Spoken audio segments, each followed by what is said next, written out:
என்ன கேமரூன் கிரீனுக்கு வெறும் 18 கோடி தானே? ஃப்ரெண்ட்ஸ், இது உங்களோட கிரிக்ஸ் பிகே. நம்ம சேனலுக்கு நீங்கள் புதுசாக இருந்தால் நம்ம சேனலை சப்ஸ்கிரைப் பண்ணிங்க. இந்த வீடியோவுக்கு ஒரு லைக் போட்டுருங்க.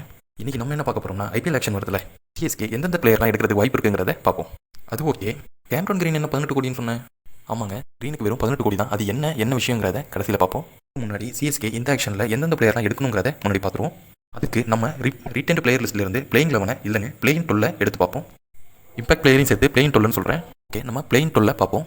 ஓப்பனராக பார்த்தீங்கன்னா ஆயுஷ் மாத்ரேவும் சஞ்சு சாம்சன் இறங்குறதுக்கு வாய்ப்பு இருக்குது. டே ஒன்றில் கெய்க்வாட், 4th டவுனில் உருவி பட்டேலும், 5th டவுனில் தூபேவும் இறங்குவாங்க. ஷர்னு பார்த்தீங்கன்னா பிரேவிஸும் தோனி இறங்குவாங்க. டவுன் ஓவர்டனும் 9th டவுன் சேஷ் கோபாலும் இறங்குவாங்க. பார்த்தீங்கன்னா நூர் அகமது, கலீல் அகமது, நேத்தன் எலிஸ். இதுதான் நம்ம டீமோட பிளேயிங் 12. நம்ம ஆக்ஷனுக்கே போகாமல் நம்மளோட பிளேயிங் 12 ஃபுல் பண்ண முடியுது. இந்த பிளேயிங் 12 வராத நல்ல பிளேயர்னு பார்த்தீங்கன்னா ஏகேங்கிற அன்சுல் கம்போச்சும் குர்ஜப்தீப் சிங்னு 2 நல்ல ஃபாஸ்ட் பவுலர் இருக்கிறாங்க. இப்படி நம்ம ஆக்ஷனுக்கே போகாமல் ஒரு 14 பிளேயர் நல்ல பிளேயராக நம்ம ரிட்டைன் லிஸ்ட்லேயே இருக்காங்க. இது ஒரு நல்ல ரிட்டைனே சொல்லலாம். இருந்தாலும் நம்ம பிளேயிங் 12 ஸ்ட்ராங் ஆகணும்னா அதுக்கு ஆக்ஷனில் நல்ல பிளேயராக எடுக்கணும். நம்ம ஒரு பிளேயிங் 12 லிஸ்ட்டு சொன்னோம்ல, அதில் செட் ஆகிற மாதிரி 3 நல்ல பிளேயர் எடுத்தாங்கன்னா நல்லாயிருக்கும். சில பிளேயர்களுக்கு பேக்கப்பாக இந்த ஆக்ஷனை பயன்படுத்திக்கலாம். மற்றபடி நம்ம டீம் ஆல்ரெடி செட்டு. இந்த பொசிஷனுக்கு யாரை எடுக்கலாங்கிறத அலசி ஆராயலாம் வாங்க. நம்ம சிஎஸ்கேவோட மொத்த பர்ஸ் அமௌண்ட் 33.40 crores வச்சுருக்காங்க. இதில் மொத்தம் 9 பிளேயர் எடுக்கணும். அதில் 4 ஓவர்சீஸ் பிளேயரை எடுக்கணும். 43 கோடின்னு ரிலீஸ் லிஸ்ட் வந்ததும் இந்த வருஷம் ஆக்ஷன் வேறு லெவலில் இருக்கும்னு நினச்சோம். இதில் தான் ஒரு பெரிய ஐடியா விழுந்துச்சு. ஒரு சில முக்கியமான பிளேயர்கள் ஐபிஎல் ரிட்டையர்மெண்ட் ஆகிட்டாங்க. சில பிளேயர் ஐபிஎல் ஆக்ஷனுக்கு அப்ளையே பண்ணலை. யாருன்னா ரசல், ஃபேஃப் டு பிளேசிஸ் 2 பேருமே ரிட்டையர்மெண்ட் அறிவிச்சிட்டாங்க. மேக்ஸ்வெல், மொயின் அலி 2 பேருமே அப்ளை பண்ணலை. தான் ஒரு காமெடியில் சொல்லுவார்ல, எதுக்குடா பக்கெட்டில் தண்ணி, எதுக்குடா 43 கோடின்னு தாங்க ஞாபகத்துக்கு வருது. ஓகே, நம்ம விஷயத்துக்கு வருவோம். நம்ம பிளேயிங் 12 எந்த பொசிஷனை சேஞ்ச் பண்ணனா நல்லா இருக்கும்னு பார்ப்போம். நம்ம டீமோட டாப் ஆர்டர் வெரி ஸ்ட்ராங்.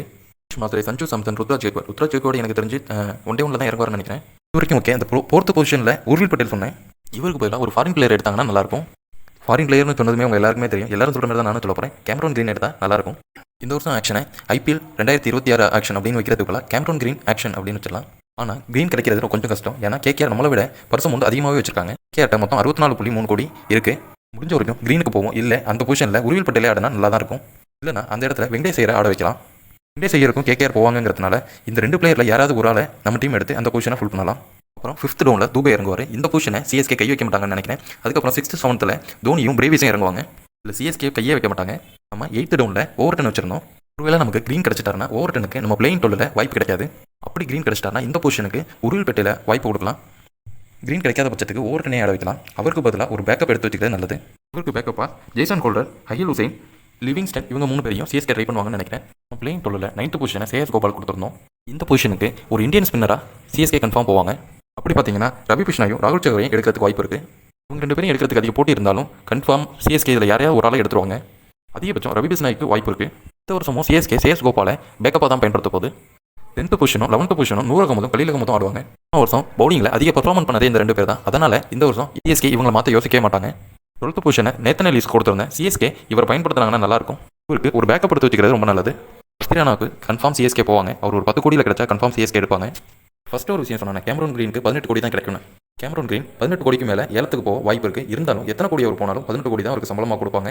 அதாவது 18 கோடிக்கு மேலே போனால் என்ன கேட்டிங்கன்னா கேமரூன் கிரீன் இந்த வருஷம் 30 to 35 கோடி வரைக்கும் ஏலம் போவாருங்கிறத நான் நினைக்கிறேன்.